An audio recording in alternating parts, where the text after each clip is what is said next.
Général, mesdames et messieurs, c'est un honneur et un plaisir pour moi d'être parmi vous ce soir.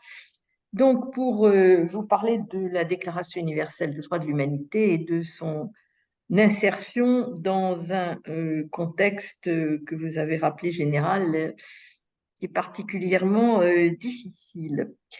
Je voudrais tout d'abord, ce sera ma partie la plus rapide, souligner le caractère qui peut apparaître assez iconoclaste d'une telle proposition dans le contexte actuel et ensuite d'essayer de vous démontrer en quoi, au contraire, elle a, parce qu'on est dans un contexte si difficile, tout son intérêt. Alors, je dirais que défendre aujourd'hui la déclaration, cela peut paraître tout à fait iconoclaste, parce que je dirais que tous les voyants sont au rouge. Vous êtes une association qui travaillait sur la question du désarmement nucléaire. Vous êtes donc particulièrement au fait des menaces qui pèsent sur le monde.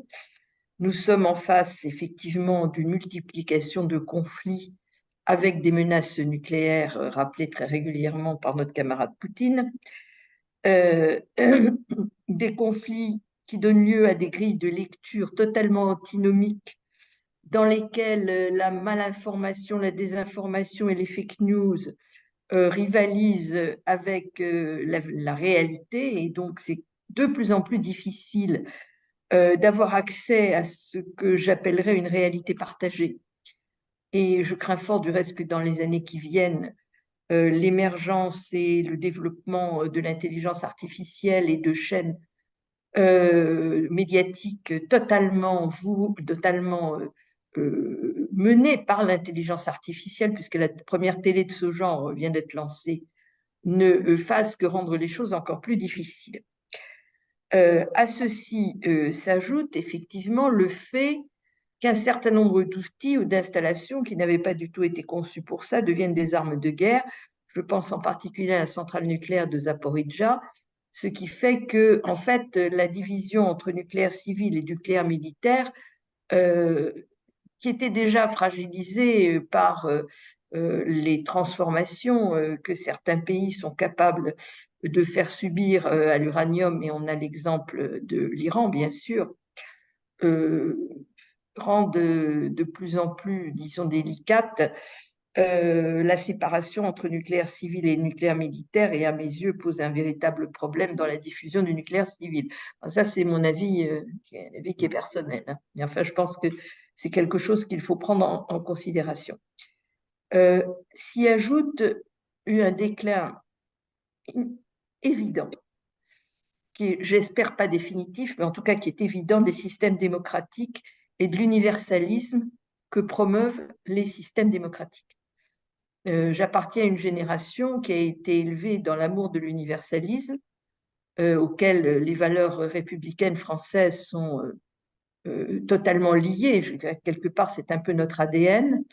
Et j'observe, maintenant que j'ai un âge certain, que cet universalisme qui me paraissait être une évidence et une évidence croissante est une non-évidence et totalement décroissante, qui s'accompagne incontestablement d'une montée en puissance des dictatures qui s'affranchissent de ce qui nous paraissait être le, comment dire, un objectif des peuples, même si au sein de ces dictatures, et c'est quelque chose, je pense, qu'on ne souligne pas suffisamment, l'appétence pour la liberté et les valeurs universelles reste quelque chose de très important.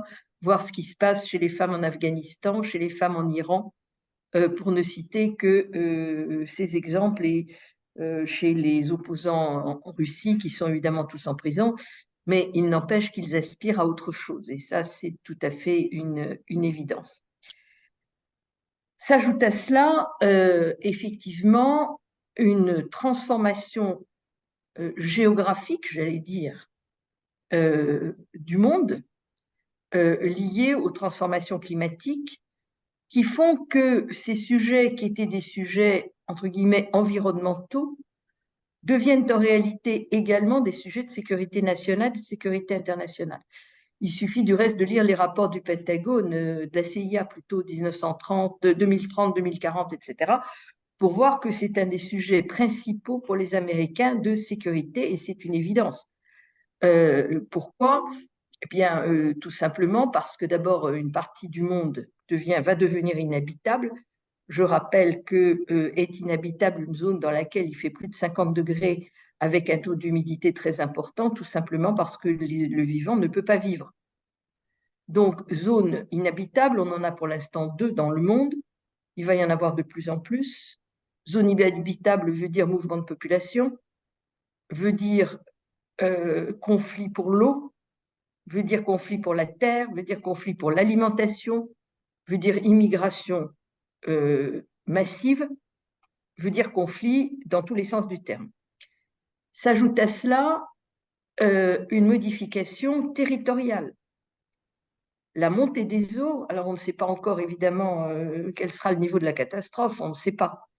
Mais vu les engagements pris actuellement pour réduire les émissions de gaz à effet de serre, fort à craindre que les montées des eaux soient tout à fait considérables. On est à quelques, disons, dizaines de millimètres par an actuellement, mais on est déjà 2 fois plus qu'on ne l'était à la décennie précédente. Et donc, les territoires des différents États voient leur emplacement géographique rogné. Nous avons perdu quelques kilomètres carrés. Ce n'est pas encore une catastrophe absolue sur l'Atlantique, mais de plus en plus. À titre anecdotique, quand j'étais enfant, j'allais me baigner au Pilat et je jouais dans des blocos qui étaient en haut de la dune. Quand j'y suis retournée avec mes enfants il y a 2-3 ans, les blocos étaient sur la plage. Voilà. Donc, on sait qu'il y a des zones qui sont extrêmement menacées et certaines cartes, en cas d'augmentation importante de la température, et pour le moment, on est quand même parti plutôt vers 3 degrés qu'autre chose, laisse supposer que notre territoire y perdrait beaucoup. Donc, c'est aussi une question de sécurité nationale. Donc, en fait, on peut prendre le sujet sous toutes ses formes. Il est indéniable que les sujets environnementaux et les sujets de sécurité sont de plus en plus interconnectés.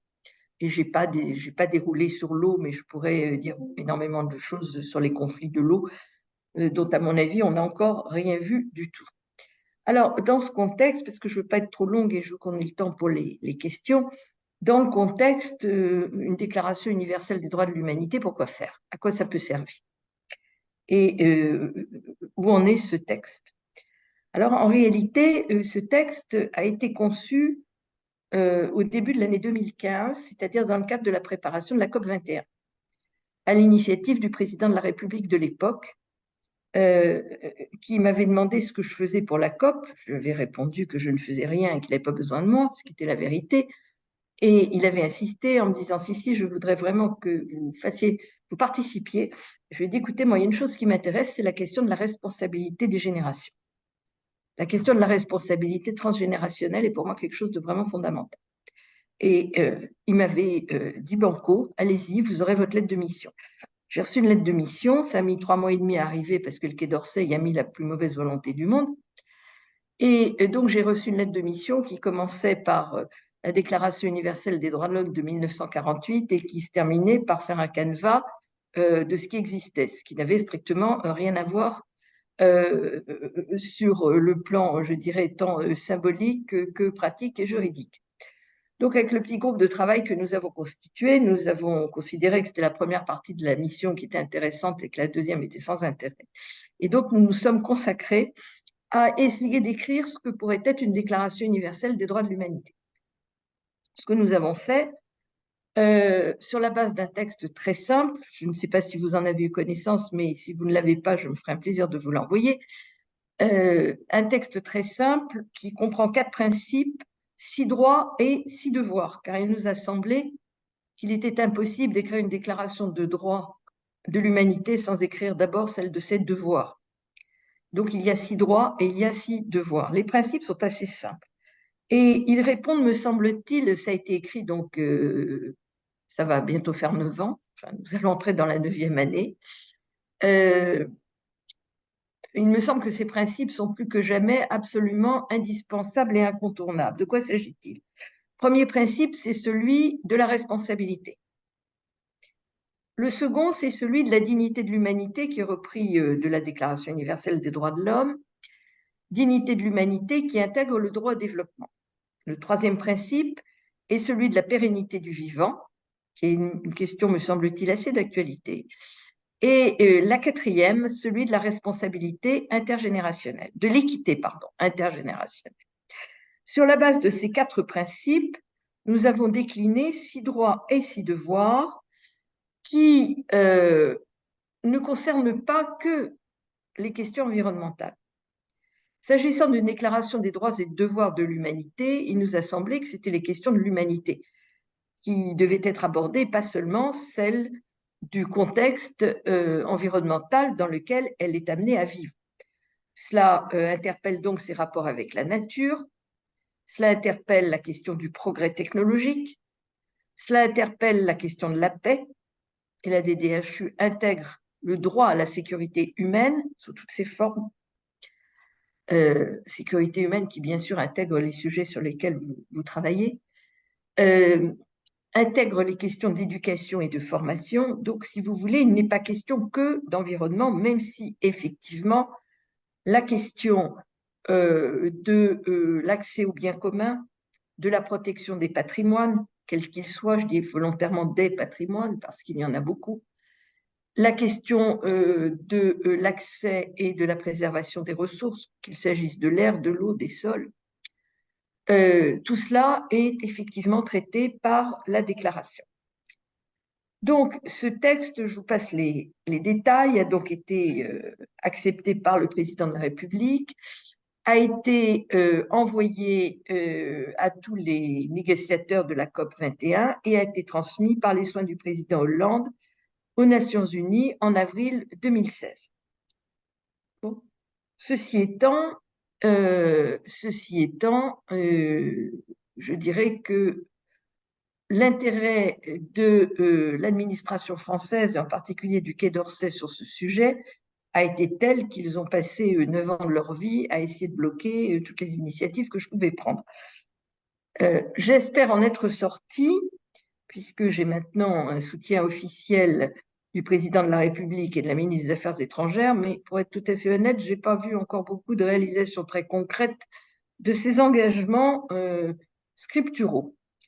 Ceci étant, la DDHU a continué son bonhomme de chemin par la voie de la société civile.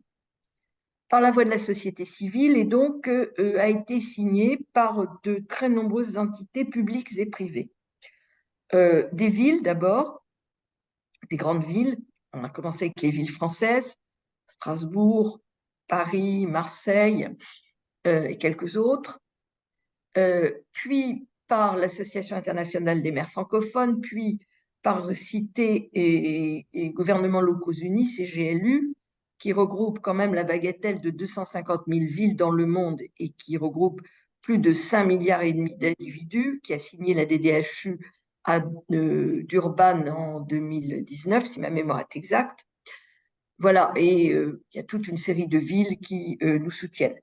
Des universités, de très nombreux barreaux européens, africains, la Confédération des barreaux européens, par exemple, puis tout le barreau français et nombreux barreaux étrangers, 80 ONG, dont 20 sont ECOSOC, c'est-à-dire ont le statut consultatif auprès de l'ONU, des entreprises, pas très nombreuses, mais une cinquantaine d'entreprises, syndicats, et nous nous tournons maintenant vers les États pour essayer d'obtenir des soutiens de ces États.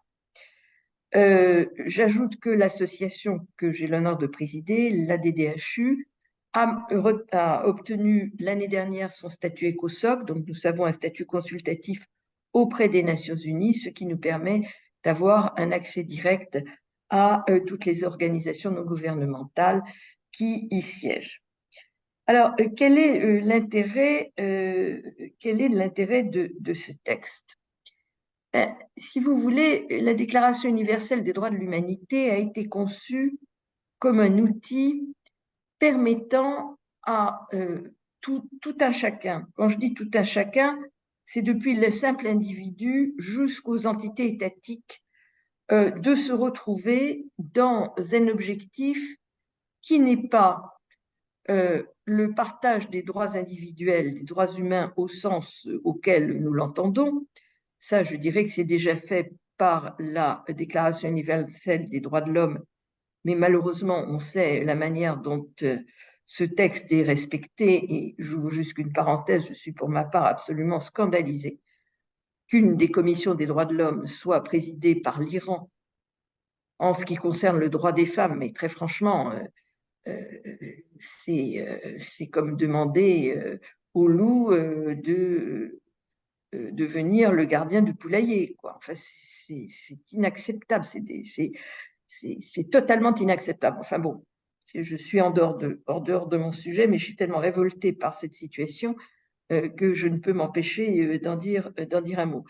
Donc, l'avantage de la déclaration, c'est que des pays qui n'ont pas forcément une vision universaliste que nous partageons sont en capacité, et des organisations, de signer la déclaration parce qu'elle s'attache non pas aux individus, mais aux collectivités, à l'ensemble des individus, dans ce qu'ils ont en partage, c'est-à-dire d'être des humains.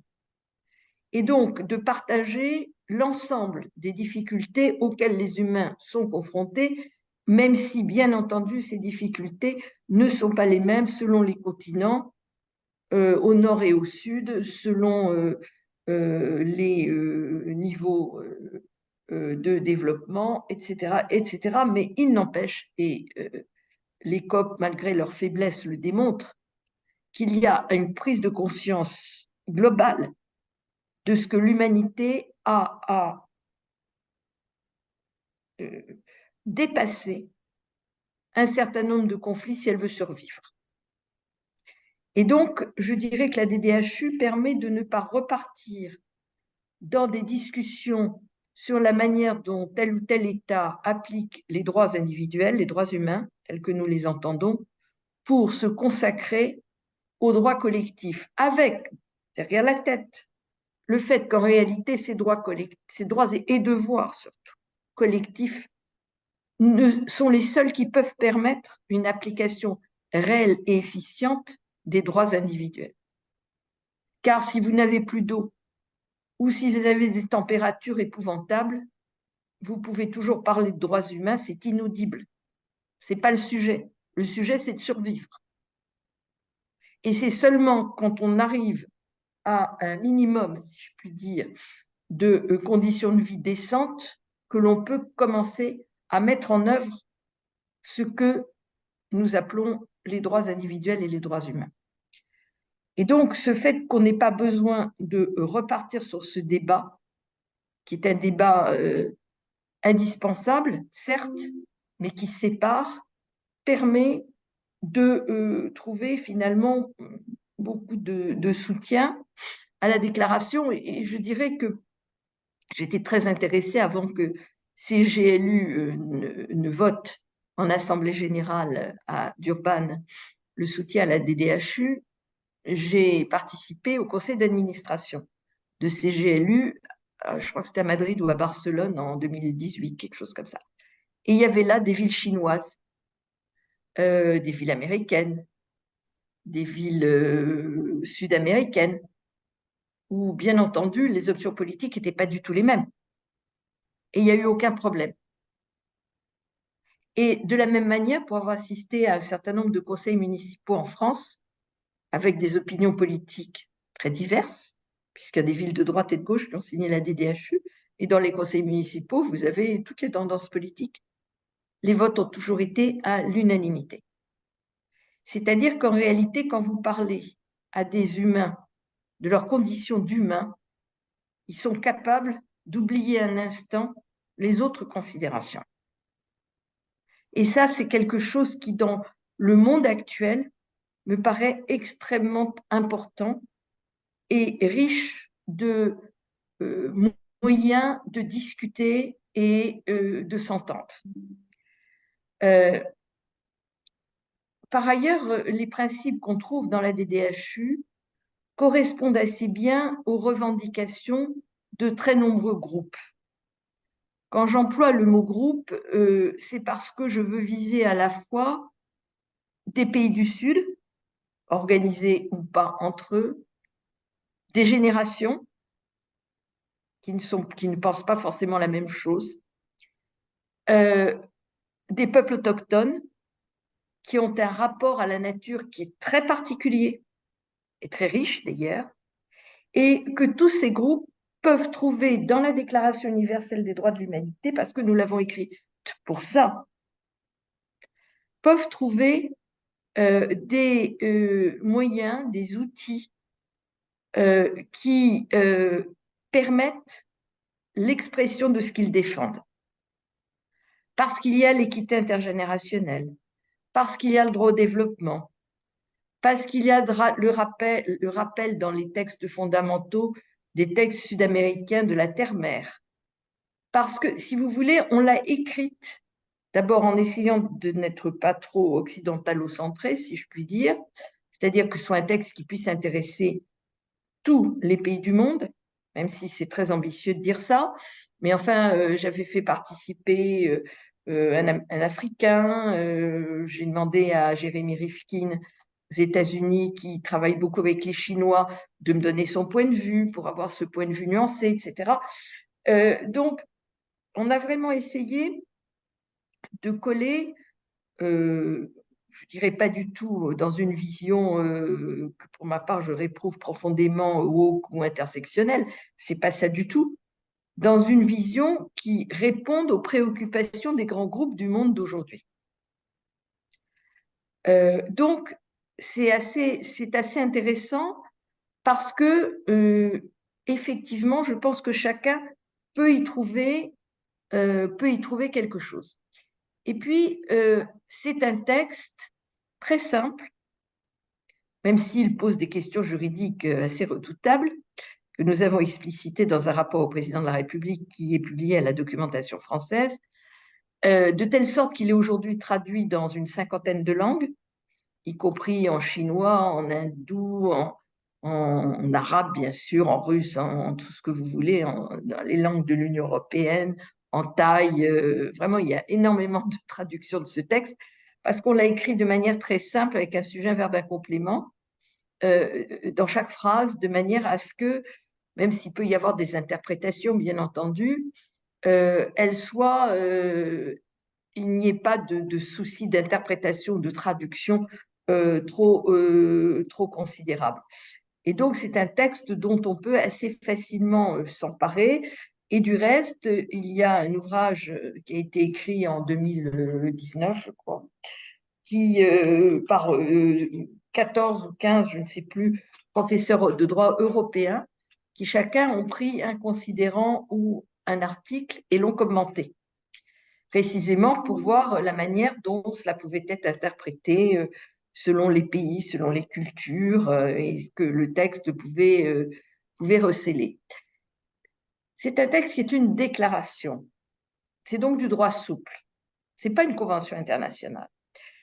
Il ne se heurte donc pas aux mêmes difficultés que celles auxquelles se heurte une convention internationale, qui est du droit dur, et donc qui souffre des difficultés liées à mettre d'accord sur une convention internationale X ou X pays. Une déclaration, c'est beaucoup plus souple et c'est fait pour. Et donc, c'est un outil qui est quand même beaucoup plus adapté et qui, en droit aujourd'hui, présente beaucoup d'intérêt en réalité. Parce qu'on se rend compte que l'évolution du droit se fait beaucoup vers le droit souple, beaucoup plus que vers le droit dur, au niveau international en tout cas, avec une efficacité certaine néanmoins. Il suffit de regarder tout le contentieux climatique pour s'en convaincre. Voilà, donc même si on peut considérer que le moment est vraiment particulièrement mal choisi de parler de droits et devoirs de l'humanité dans l'humanité et l'état de l'humanité actuelle, j'ai tendance à penser que peut-être c'est justement maintenant qu'il faut en parler. Voilà, j'espère n'avoir pas été trop longue et avoir laissé un temps suffisant pour les questions.